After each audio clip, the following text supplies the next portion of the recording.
Ini berita bahwa Warga Tegal Binangun, Kelurahan Pelaju Darat, Kecamatan Pelaju, Palembang yang kini merupakan wilayah tapal batas, kini terus menyuarakan aspirasinya untuk tetap ingin menjadi warga Kota Palembang.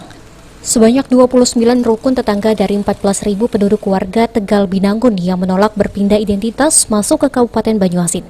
Setelah melakukan rapat koordinasi, Gubernur Sumatera Selatan memutuskan jika Tegal Binangun, Kecamatan Pelaju Darat masuk pemerintahan Kota Palembang.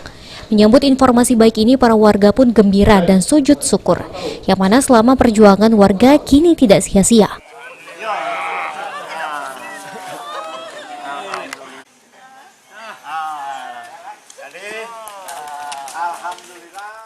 Keputusan pemerintah Provinsi Sumatera Selatan ini pun belum bersifat final karena keputusan tersebut akan diserahkan ke Menteri Dalam Negeri. Menurut keterangan Daryono, salah satu warga Pelaju Darat mengungkapkan syukur dan juga terima kasih dengan melakukan sujud syukur kepada Allah.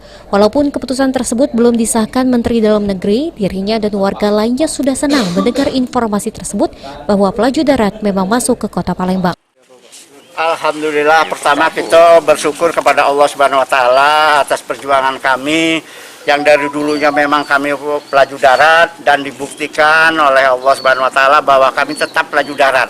Dan ini sudah diakui oleh Bupati Banyuasin melalui Sekda Banyuasin Senenhar bahwa 29 RT ya Kelurahan Pelaju Darat ini masuk di Kelurahan Pelaju Darat dengan batasnya dari Tugu Banyuasin sampai ke Jalan Pila Melayu sebelah Bunda ke sebelah sini, itulah 29 RT Pelaju Darat yang resmi masuk Pelaju Darat. Jadi kami bersyukur atas segala bantuan, pertolongan dari semua pihak bahwa perjuangan kami sudah sampai titiknya, sudah sampai tercapai.